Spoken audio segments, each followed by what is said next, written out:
بتكلمني عن الخير وانت جواك شر. على فكرة لازم نحب بعض عشان تتحل، عشان الحياة تبقى فل الفل. اوعى تتكلم، خليك يا صاحبي انت المعلم. الأسعار بتغلى وانت واقف مبلم، مش عارف تعمل حاجة يا صاحبي. الحل موجود، هكلمك كلام في الحدود.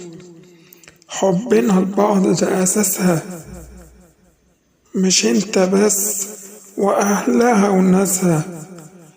يلا ايدي في ايدك ونعليها ونخليها أجمل الأماكن. يا ابن عمي انت في